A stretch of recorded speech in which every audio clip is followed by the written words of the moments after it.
Hello' student, আজিৰ এই ভিডিঅ'টোত মই কাৰ্বি আংলং জিলাত সদ্য অনুষ্ঠিত হৈ যোৱা ক্লাছ 9ৰ এনুৱেল এক্সাম 2026ৰ জেনেৰেল মেথছৰ কুৱেশ্যন পেপাৰখনৰ সম্পূৰ্ণ সমাধান আগবঢ়াবলৈ লৈছোঁ। ইতিমধ্যে মই কাৰ্বি আংলঙৰ লগতে চিৰাং ডিষ্ট্ৰিক্টৰ বিভিন্ন কুৱেশ্যন পেপাৰ সলিউশ্যন ভিডিঅ' আগবঢ়াইছোঁ 2026 বৰ্ষৰ। যদি তোমালোকে চোৱা নাই চাবা, ডেছক্ৰিপশ্যনত লিংকসমূহ দিয়া আছে, যথেষ্ট হেল্প হ'ব আপকামিং এক্সামৰ বাবে। তো আহা তেতিয়াহ'লে আমি সময় ৱেষ্ট নকৰোঁ, কিন্তু তাৰ পূৰ্বে কওঁ তোমালোকৰ স্কুলত যেতিয়া এক্সাম ষ্টাৰ্ট হ'ব পাৰিলে কুৱেশ্যন পেপাৰবোৰ মোৰ হোৱাটছএপ নম্বৰত দিবা, ক্লিয়াৰকৈ ফটো তুলি মই যিমানখিনি পাৰোঁ ছল্ভ কৰি দিম। তো anyway let's come to the point. Question পেপাৰখনৰ ছেকশ্যন 8 মুঠ 45টা MCQ দিছে। 1 নম্বৰটো দিছে √2ৰ আনুমানিক মান, এপ্ৰক্সিমেট ভেলু অফ √2 ইজ, এইটো জানা একেবাৰে চিম্পুল। ইয়াত শুদ্ধ অপশ্যনটো হৈছে option A 1.41। Next question number 2ত দিছে 2^x × 2^3 = 8 হ'লে xৰ মান। মই ইয়াত অপশ্যনসমূহ পঢ়ি নাথাকোঁ, নহ'লে ভিডিঅ'টো যথেষ্ট দীঘলীয়া হৈ যায়। ইয়াত আমি 8টো লিখিব পাৰোঁ 2³ কাৰণ 2-3টা পূৰণ কৰিলে 8 হয়, আৰু এটা ফৰ্মুলা পাইছিলোঁ যে √a = a^1/2। গতিকে √2^3 হৈ গ'ল 2^3 1/2। এতিয়া আমি a^m × a^n = a^m + n এই ফৰ্মুলাত লিখিব পাৰোঁ x + 3 = 3/2, আৰু শেষত xৰ ভেলুটো পালোঁ -3/2। গতিকে দেখা গ'ল যে ইয়াত শুদ্ধ অপশ্যনটো হৈছে option C -3/2। Next question number 3ত দিছে 1/1 + √2ৰ মান। ইয়াত আমি 1 + √2 যিটো হৰ আছে ইয়াত হৰ পৰিমেয়কৰণ কৰিলোঁ, অৰ্থাৎ প্লাছ আছে যিটো 1 - √2 এটা হৰল অৱয়ৱৰ লগতে পূৰণ কৰিলোঁ, এইটো তোমালোকে জানাই। আৰু এতিয়া আমি a + b × a - b formula প্ৰয়োগ কৰি পালোঁ a² - b² অৰ্থাৎ 1² × -√2², আৰু একেবাৰে শেষত ইয়াৰ এনচাৰটো পালোঁ √2 - 1। তো ইয়াত শুদ্ধ অপশ্যনটো হৈছে অপশ্যন চি √2 - 1। কুৱেশ্যন নম্বৰ 4ত দিছে এটা বস্তুৰ কিনাৰ দাম 2100 টকা, 10% লাভত বিক্ৰী হ'লে বস্তুটোৰ বেচা দাম কি? ইয়াত প্ৰথমতে 10% লাভ মানে কিমান উলিয়াই ল'লোঁ। 2100 টকাৰ যদি 10% লাভ হ'ল 210 টকা, এটাকে বেচা দাম হ'ব কিনা দাম প্লাছ লাভ, গতিকে আমি কিমান পালোঁগৈ বেচা দামটো 2310 টকা। গতিকে দেখা গ'ল যে ইয়াত শুদ্ধ অপশ্যনটো হৈছে option B ₹2310। Next question number 5, পাই এটা, সেইটো জানাই তোমালোকে, পাই হৈছে এটা অপশ্যন ডি অপৰিমেয় সংখ্যা অৰ্থাৎ ইৰেচনেল নাম্বাৰ। নেক্সট কুৱেশ্যন নম্বৰ 6ত দিছে √5 আৰু √20ৰ গুণফল হ'ল, এইটো আমি √5 আৰু √20ক যদি ইনটু কৰি দিওঁ √100 হৈ যাব, আৰু 100ৰ বৰ্গমূল হ'ব 10, গতিকে ইয়াত শুদ্ধ অপশ্যনটো হ'ব অপশ্যন বি 10। কুৱেশ্যন নম্বৰ 7ত দিছে xৰ মান নিৰ্ণয় কৰা য'ত √x এটা পৰিমেয় সংখ্যা। এনে ক্ষেত্ৰত যিহেতু √xৰ কথা কৈছে, গতিকে ইয়াত অপশ্যনসমূহৰ ভিতৰত কোনটো সংখ্যাৰ বৰ্গমূল নিৰ্ণয় কৰিব পৰা যাব? দেখা পাইছোঁ যে অপশ্যন ডিত 9 আছে, 9ৰ বৰ্গমূল হ'ব 3, গতিকে ইয়াত শুদ্ধ অপশ্যনটো হৈছে অপশ্যন ডি। কুৱেশ্যন নম্বৰ 8ত দিছে তলৰ কোনটো দ্বিঘাত বহুপদ? দ্বিঘাত বহুপদ হ'বলৈ হ'লে তোমালোকে জানা যে চলকৰ সৰ্বোচ্চ ঘাত হ'ব লাগিব 2, গতিকে ইয়াত শুদ্ধ অপশ্যনটো হৈছে অপশ্যন চি a² + 5a + 4, য'ত এৰ ঘাত হৈছে 2। কুৱেশ্যন নম্বৰ 9ত দিছে যদি x² - x - k = x + 3 × x - 4, তেন্তে k ৰ মান। তো ইয়াত আমি এইটো লিখি ল'লোঁ x² - x - k = এইটো। তাৰপিছতে ইয়াত আমি এইটো xৰে এবাৰ x - 4ক ইনটু কৰিব লাগিব, আৰু এবাৰ +3ৰে ইয়াক এবাৰ ইনটু কৰিব লাগিব। তো শেষত আমি কি পালোঁ? এইটো x² - 4x + 5x - 12। এতিয়া যদি আমি x² - x - k = x² - 4x বা 28x গুচি গ'লে x হ'ব -12। এতিয়া এইটো চাইবা তোমালোকে x² x² মিলি আছে, -x - x মিলি আছে, তো k ৰ লগত যদি তুলনা কৰোঁ k ৰ ভেলুটো কিমান পাব আমি? 12। এইফালে মাইনাছ এইফালে মাইনাছ কেঞ্চেল হৈ গ'ল, তো k ৰ ভেলুটো পাইছোঁ আমি 12। ইয়াত দেখা গ'ল যে k ৰ মান হৈছে অপশ্যন এ 12। কুৱেশ্যন নম্বৰ 10, যদি x - 2 x² - ax - 10 এটা উৎপাদক, তেন্তে এৰ = ? ইয়াত প্ৰথমতে xৰ ভেলুটো উলিয়াই ল'লোঁ, যিটো x - 2 দিয়া আছে, আৰু ই x² - ax - 10ৰ এটা উৎপাদক বুলি কৈছে, গতিকে 0 হ'ব। তো xৰ ভেলুটো পালোঁ 2, আৰু xৰ জেগাত আমি 2 বহাই দিলোঁ, আৰু শেষতীয়া এনচাৰটো পালোঁ -3। তো ইয়াত দেখা গ'ল যে এৰ মানটো হৈছে অপশ্যন এ -3। কুৱেশ্যন নম্বৰ 11ত দিছে দুটা অক্ষৰ মাজৰ কোণৰ জোখ কিমান? ইয়াত শুদ্ধ অপশ্যনটো হৈছে option D 90 degree. Question number 12, x = a আৰু x = -a ৰেখা দুডালৰ মাজৰ দূৰত্ব। তো এই ক্ষেত্ৰত ৰেখা দুডালৰ মাজৰ দূৰত্ব হ'ব অপশ্যন চি 2a একক। কুৱেশ্যন নম্বৰ 13ত দিছে মূল বিন্দুৰ পৰা P68 বিন্দুৰ দূৰত্ব। ইয়াত x6টো হৈছে xৰ স্থানাংক আৰু 8টো হৈছে yৰ স্থানাংক, গতিকে ইয়াত শুদ্ধ অপশ্যনটো হৈছে অপশ্যন চি 8। কুৱেশ্যন নম্বৰ 14 দিছে মূল বিন্দুৰ মাজেৰে যোৱা ৰেখাৰ সাধাৰণ সমীকৰণ হ'ল এটা ইম্পৰ্টেণ্ট কুৱেশ্যন ইয়াত শুদ্ধ অপশ্যনটো হৈছে option D ax + by = 0 question number 15 দিছে twice x plus থাইছ Y plus 1 = 0 ৰেখাৰ ওপৰত নথকা বিন্দুটো হৈছে ইয়াত যদি অপশ্যনসমূহ ভালকৈ চাওঁ শুদ্ধ অপশ্যনটো হৈছে অপশ্যন ডি 3 2 কুৱেশ্যন নম্বৰ 16 দিছে যদি p - 1/p + 1 = 6 তেন্তে pৰ মান এটা আমি ক্ৰছ মাল্টিপ্লিকেশ্যন কৰি 6ৰ লগত p + 1টো পূৰণ কৰি দিলোঁ তেতিয়া পালোঁ কিমান 6p + 6 আৰু তাৰপিছতে 6pটো pৰ ওচৰলৈ লৈ আনিলে মাইনাছ হৈ গ'ল আৰু -1টো ৰাইট ছাইডলৈ লৈ গ'লে +1 হৈ গ'ল আৰু একেবাৰে শেষত pৰ মানটো পালোঁ -7/5 তো এই ক্ষেত্ৰত দেখা গ'ল যে pৰ মানটো হৈছে অপশ্যন বি -7/5 কুৱেশ্যন নম্বৰ 17 দিছে তলৰ কোণযোৰ পূৰক কোণ নহয় আমি জানো যে দুটা কোণৰ যোগফল 90 ডিগ্ৰী হ'লে তাক পূৰক কোণ বুলি কয় আৰু ইয়াত দিয়া অপশ্যনসমূহৰ ভিতৰত এ চি ডি প্ৰত্যেককে যোগ কৰিলে আমি 90 ডিগ্ৰী পাম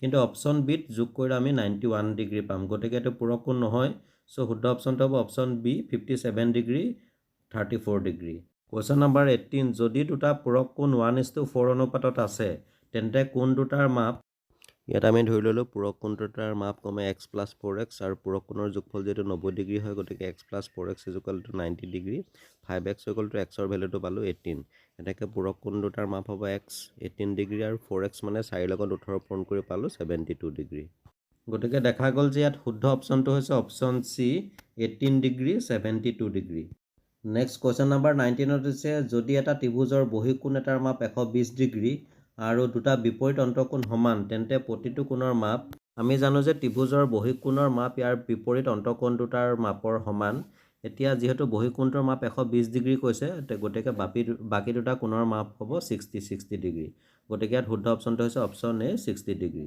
কুৱেশ্যন নম্বৰ 20 দিছে এটা ত্ৰিভুজৰ বৃহত্তম কোণৰ মাপ নিৰ্ণয় কৰা যদি ত্ৰিভুজৰ কোণ তিনিটা x, x + 10 degree, x + 20 degree ইয়াৰ সমাধানটো তোমালোকক আগবঢ়ালোঁ এটা একেবাৰে চিম্পুল ত্ৰিভুজৰ তিনিটা কোণৰ মাপৰ সমষ্টি 180 ডিগ্ৰী গতিকে আমি কোণকেইটা বহাই দিলোঁ আৰু xৰ ভেলুটো পালোঁ 50 ডিগ্ৰী গতিকে বৃহত্তম কোণটো হ'ব কিমান x + 20 তো 50ৰ লগত 20 প্লাছ কৰি পালোঁ 70 ডিগ্ৰী ইয়াত দেখা গ'ল যে বৃহত্তম কোণটো হৈছে অপশ্যন এ 70 ডিগ্ৰী কুৱেশ্যন নম্বৰ 21 দিছে তলৰ কোণটো জোখৰ দ্বাৰা ত্ৰিভুজ অংকন কৰিব পাৰি ত্ৰিভুজ এটা অংকন কৰিবলৈ হ'লে তাৰ যিকোনো দুটা কোণৰ যোগফল তৃতীয় কোণৰ মাপতকৈ বেছি হ'ব লাগিব ইয়াত যদি আমি অপশ্যনসমূহ দেখা পাওঁ অপশ্যন বি চি আৰু ডিত প্ৰত্যেকতে প্ৰথম দুটা কোণৰ যোগফল তৃতীয় কোণৰ মাপতকৈ সৰু গতিকে শুদ্ধ অপশ্যনটো হৈছে অপশ্যন এ 4 চেণ্টিমিটাৰ 5 চেণ্টিমিটাৰ 6 চেণ্টিমিটাৰ কাৰণ 4 + 5 9 হ'ব আৰু 9টো 6 চেণ্টিমিটাৰতকৈ বেছি হয় কুৱেশ্যন নম্বৰ 22 দিছে যদি ত্ৰিভুজ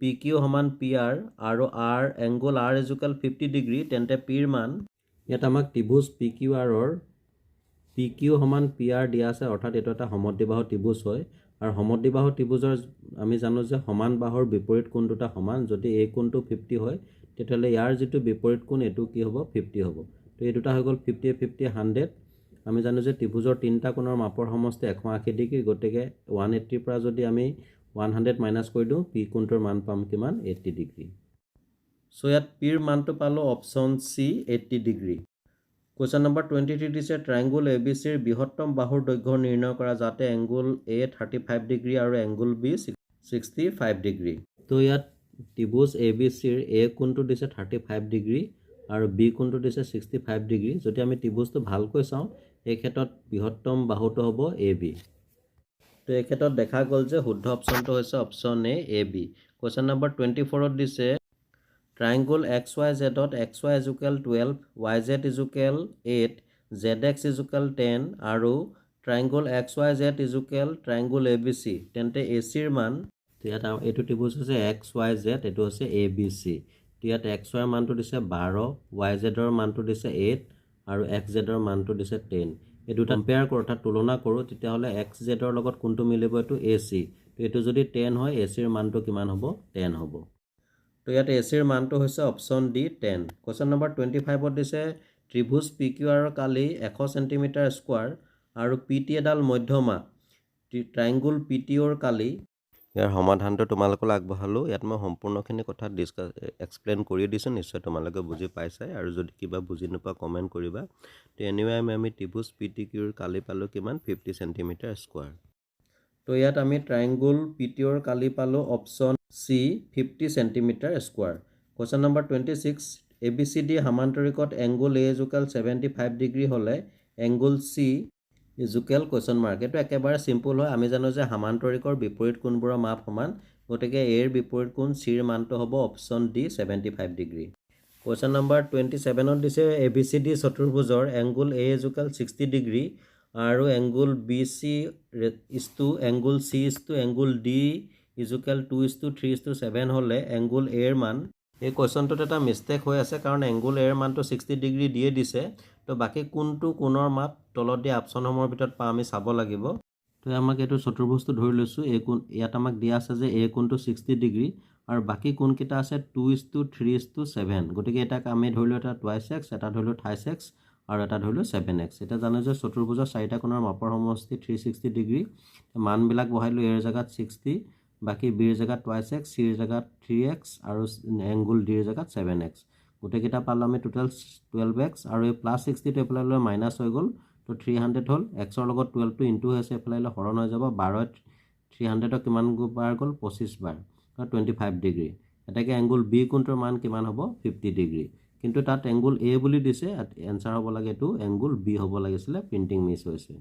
তো দেখা গ'ল যে ইয়াত বি কোণৰ মাপ হ'ব option A 50 degree. Question number 28 এটা ৰম্বাছে বৈশিষ্ট্যৰ চৰ্ত পূৰণ কৰে। ইয়াত শুদ্ধ অপশ্যনটো হৈছে অপশ্যন বি সামান্তৰিক, অৰ্থাৎ সামান্তৰিক আৰু ৰম্বাছৰ বৈশিষ্ট্যসমূহ প্ৰায় একেই। কুৱেশ্যন নম্বৰ 29ত দিছে ডেছত কৰ্ণৰ দৈৰ্ঘ্য সমান।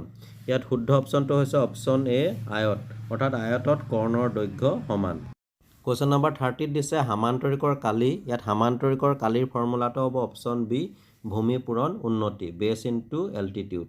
কুৱেশ্যন নম্বৰ 31 এটা সমকোণী ত্ৰিভুজৰ কালি 30 সেণ্টিমিটাৰ স্কোৱাৰ আৰু ইয়াৰ ভূমি 5 সেণ্টিমিটাৰ হ'লে ইয়াৰ অতিভুজৰ দৈৰ্ঘ্য কিমান? সমকোণী ত্ৰিভুজৰ কালিৰ ফৰ্মুলাটো হৈছে হাফ ইনটু ভূমি পূৰণ উচ্চতা। এতিয়া কালি আমাক 30 আছে, আমি বহুৱাই দিলোঁ আৰু এইচটো আমি উলিয়াব লাগিব। তো ইয়াত 2 আৰু 32 ইনটু হৈ গ'ল আৰু তাক 5ৰে ডিভাইড কৰি পালোঁ 12 সেণ্টিমিটাৰ। এতিয়া অতিভুজৰ ফৰ্মুলাটো আছিলে ৰুট ভূমি স্কোৱাৰ ইনটু উচ্চতা স্কোৱাৰ। তো ভূমিৰ মান হৈছে 5 আৰু উচ্চতা পালোঁ 12 আৰু শেষত আমি ইয়াৰ অতিভুজটোৰ মান পালোঁ 169ৰ বৰ্গমূল 13। তো ইয়াত অতিভুজটোৰ কালি পালোঁ অপশ্যন চি 13 সেণ্টিমিটাৰ। কুৱেশ্যন নম্বৰ 32 সামান্তৰিকৰ কালি 90 সেণ্টিমিটাৰ স্কোৱাৰ, ভূমি 5 সেণ্টিমিটাৰ স্কোৱাৰ হ'লে উচ্চতা। তো ইয়াক আমি এনেধৰণে সমাধান কৰিব লাগিব, একেবাৰে চিম্পুল হয়। ইয়াত ভূমি পূৰণ উচ্চতা ইকুৱেল সামান্তৰিকৰ কালি বহাই দিছোঁ 90 সেণ্টিমিটাৰ স্কোৱাৰ। এতিয়া এইচটো আমি কিমান পালোঁগৈ? 5ৰে 90ক ডিভাইড কৰি 18 cm। তো ইয়াত সামান্তৰিকটোৰ উচ্চতা হৈছে অপশ্যন A 18 সেণ্টিমিটাৰ। কুৱেশ্যন নম্বৰ 33 বৃত্তৰ বৃহত্তম জ্যাক ডেছ বোলে। তো বৃত্তৰ বৃহত্তম জ্যাক বোলা হয় অপশ্যন চি ব্যাস। কুৱেশ্যন নম্বৰ 34 দিছে এটা বৃত্তত অন্তৰ্লিখিত সামান্তৰিকটো এটা। ইয়াত দিয়া অপশ্যনসমূহৰ ভিতৰত শুদ্ধ অপশ্যনটো হৈছে অপশ্যন A আয়ত। কুৱেশ্যন নম্বৰ 35ত দিছে যদি এটা সমবাহু ত্ৰিভুজৰ পৰিসীমা 24 মিটাৰ তেন্তে ইয়াৰ কালি। ইয়াত ত্ৰিভুজটোৰ পৰিসীমা দিছে 24 মিটাৰ। যিহেতু ত্ৰিভুজটো সমবাহু হয়, গতিকে তিনিটা বাহুৰ মাপ সমান হ'ব। গতিকে 3ৰে যদি আমি 24ক হৰণ কৰি দিওঁ, প্ৰতিটো বাহুৰ মাপ হ'ব 8 মিটাৰ। এতিয়া সমবাহু ত্ৰিভুজৰ কালিৰ ফৰ্মুলা বহাই দিলোঁ √3/4 ইনটু a স্কোৱাৰ আৰু শেষত ইয়াৰ মানটো পালোঁ 16 ইনটু √3 m স্কোৱাৰ। ইয়াত দেখা গ'ল যে 16 ইনটু √3 মিটাৰ স্কোৱাৰ ইয়াৰ কোনো এটা অপশ্যনত নাই। এইটো প্ৰিণ্টিং মিছ হ'ব পাৰে, তোমালোকে কমেণ্ট কৰি জনাবাচোন। কুৱেশ্যন নম্বৰ 36ত দিছে যদি এটা সমকোণী সমদ্বিবাহু ত্ৰিভুজৰ কালি 8 সেণ্টিমিটাৰ স্কোৱাৰ তেন্তে অতিভুজৰ দৈৰ্ঘ্য কিমান? সমদ্বিবাহু ত্ৰিভুজৰ যিহেতু দুটা বাহুৰ মাপ সমান, গতিকে প্ৰতিটো বাহুৰ মাপ A বুলি ধৰি ল'লোঁ ইয়াত। আৰু আমাক ত্ৰিভুজটোৰ কালি দি দিছিলে 8 সেণ্টিমিটাৰ স্কোৱাৰ, গতিকে আমি এৰ মান অৰ্থাৎ এটা বাহুৰ মাপ পালোঁ 4 আৰু অতিভুজৰ মাপটো হ'ব এতেকে √32। কিবা বুজি নাপালে কমেণ্ট কৰিবা। তো ইয়াত দেখা গ'ল অতিভুজৰ দৈৰ্ঘ্য হৈছে option A √32 cm। Question number 37ত দিছে এটা ত্ৰিভুজৰ কালি কি হ'ব যদি বাহুৰ দৈৰ্ঘ্য দ্বিগুণ হয়? এই ক্ষেত্ৰত ত্ৰিভুজটোৰ কালি হ'ব অপশ্যন চি 4 গুণ হয়, বিকামছ 4 টাইমছ। কুৱেশ্যন নম্বৰ 38 পাই ব্যাসাৰ্ধ বিশিষ্ট গোলকৰ আয়তন। তো ইয়াত গোলকৰ আয়তনৰ ফৰ্মুলাটো হৈছে অপশ্যন A 4/3 পাই r স্কোৱাৰ।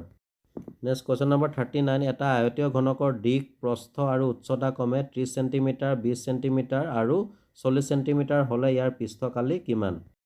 ইয়াত আয়তীয় ঘনকৰ পৃষ্ঠকালিৰ ফৰ্মুলাটো প্ৰয়োগ কৰিছোঁ। তো L মানে 30 আৰু B মানে হৈছে 20 আৰু H মানে হৈছে 40, এইখিনি বহাই দিলোঁ আৰু শেষত পৃষ্ঠকালি কিমান পালোঁ? 5200 সেণ্টিমিটাৰ স্কোৱাৰ।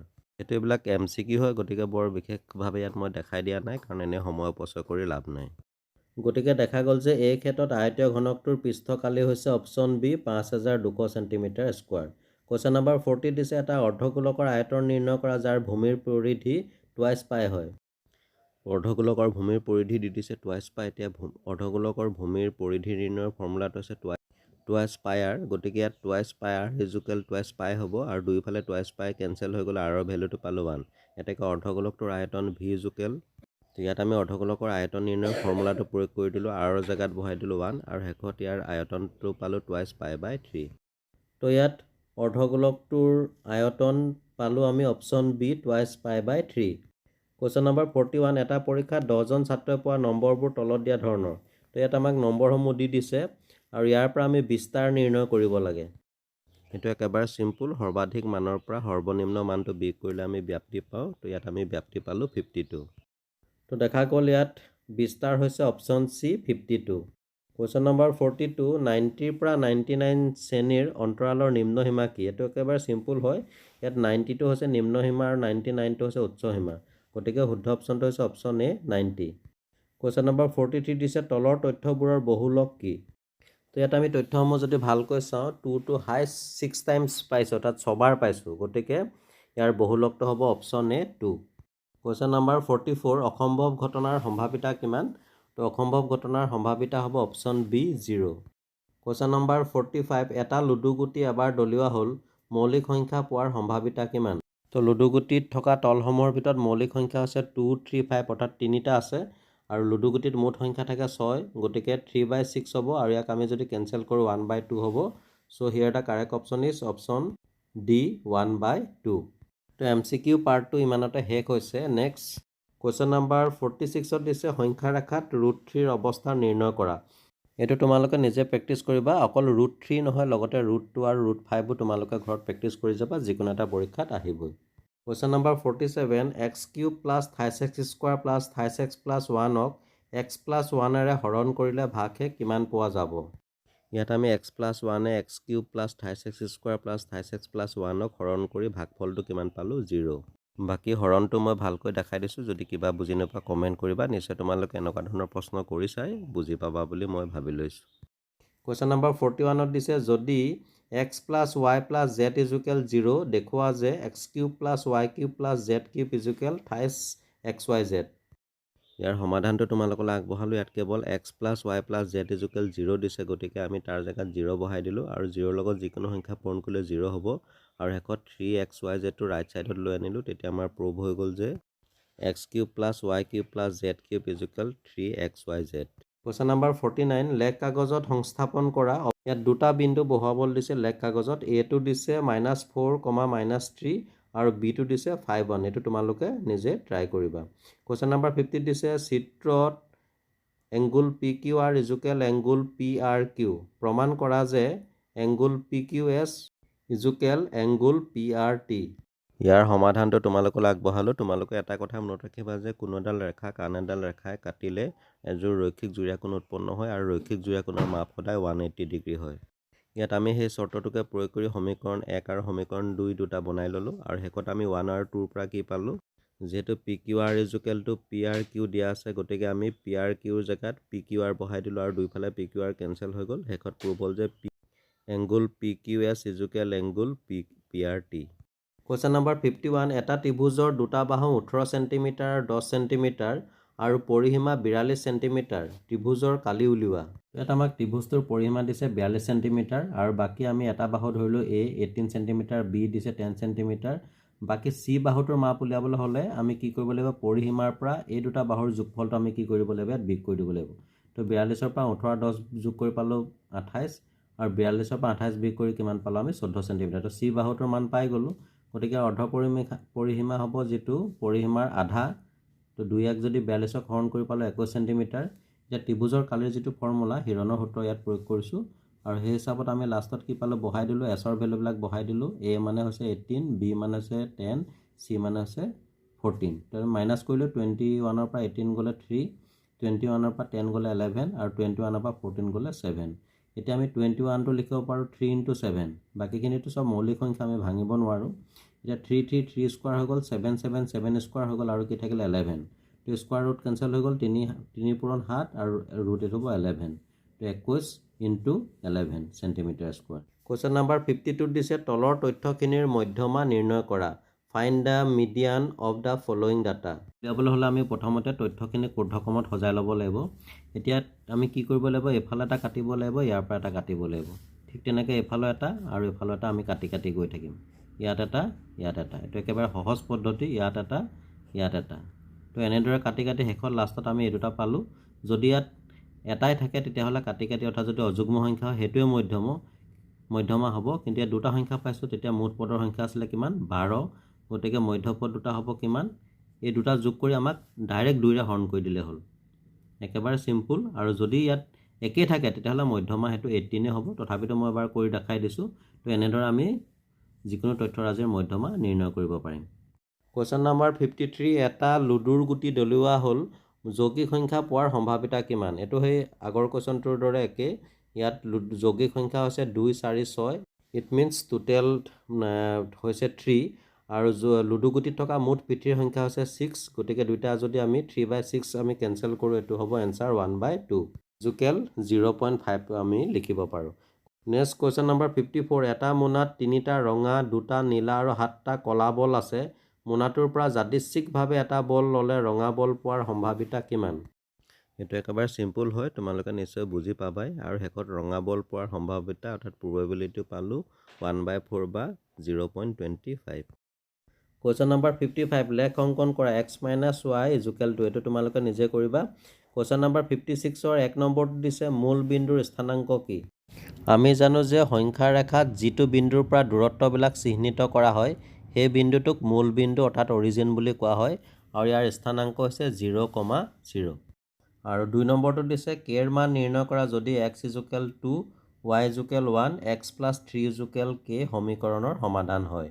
ইয়াত আমি x + 3y ইকুৱেল k ত xৰ ভেলু 2 আৰু yৰ ভেলু 1টো বহাই দিলোঁ আৰু শেষত k ৰ ভেলুটো পালোঁ 5। কুৱেশ্যন নাম্বাৰ 57 এটা সমদ্বিবাহু ত্ৰিভুজ ABCত AB ইকুৱেল AC আৰু এংগুল B আৰু এংগুল Cৰ সমদ্বিখণ্ডক দুডালে O বিন্দুত পৰস্পৰ কটাকটি কৰে। এক O সৈতে ৰেখাৰে সংলগ্ন কৰা। দেখুওৱা যে A নম্বৰটো দিছে OB = OC আৰু B নম্বৰটো দিছে AOA এংগুল A সমদ্বিখণ্ডিত কৰে। এটা অতিকে ইম্পৰ্টেণ্ট কুৱেশ্যন হয়। এই কুৱেশ্যনটোৰ সম্পূৰ্ণ সমাধান তোমালোকক আগবঢ়াইছোঁ, তোমালোকে এইখিনি নোট কৰি ল'বা। আৰু ইয়াত প্ৰতিটো কথা যিহেতু পুংখানুপুংখভাৱে মই এক্সপ্লেইন কৰি দিছোঁ, নিশ্চয় তোমালোকে বুজি পাবা। আৰু তাৰপিছতো যদি কিবা বুজি নোপোৱা কমেণ্ট কৰি জনাবা। ইয়াত A1 আৰু 2 দুটা প্ৰুভ কৰিবলৈ দিছে, তো দুইটাই প্ৰুভ কৰি ইয়াত দেখুওৱা হৈছে। কুৱেশ্যন নাম্বাৰ 58 যদি এটা সামান্তৰিকৰ কৰ্ণ দুডাল সমান তেন্তে দেখুওৱা যে ই এটা আয়ত। ইয়াত যিহেতু সামান্তৰিকটোক এটা আমাক আয়ত হিচাপে প্ৰমাণ কৰিবলৈ দিছে। এটা কথা মনত ৰাখিবা যে আয়তৰ প্ৰতিটো কোণৰ মাপে 90 ডিগ্ৰী। গতিকে আমি যদি এটা কোণ 90 ডিগ্ৰী বুলি দেখাই দিব পাৰিম তেতিয়াহ'লে আমি সামান্তৰিকটো আয়ত বুলি প্ৰমাণ কৰিব পাৰিম।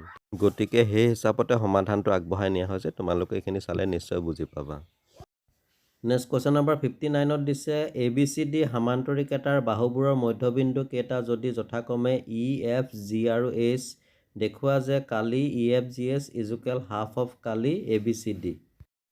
বিস্তাৰিত ৰূপত ইয়াৰ সমাধানটো তোমালোকলৈ আগবঢ়ালোঁ। এইখিনি তোমালোকে পঢ়ি চালে নিজে বুজি পাবা। আৰু এই কুৱেশ্যনটো তোমালোকে নিশ্চয় ইতিমধ্যে সমাধান কৰিছা, কাৰণ তোমালোকৰ এক্সাৰচাইজৰ পৰা উঠাই দিছে।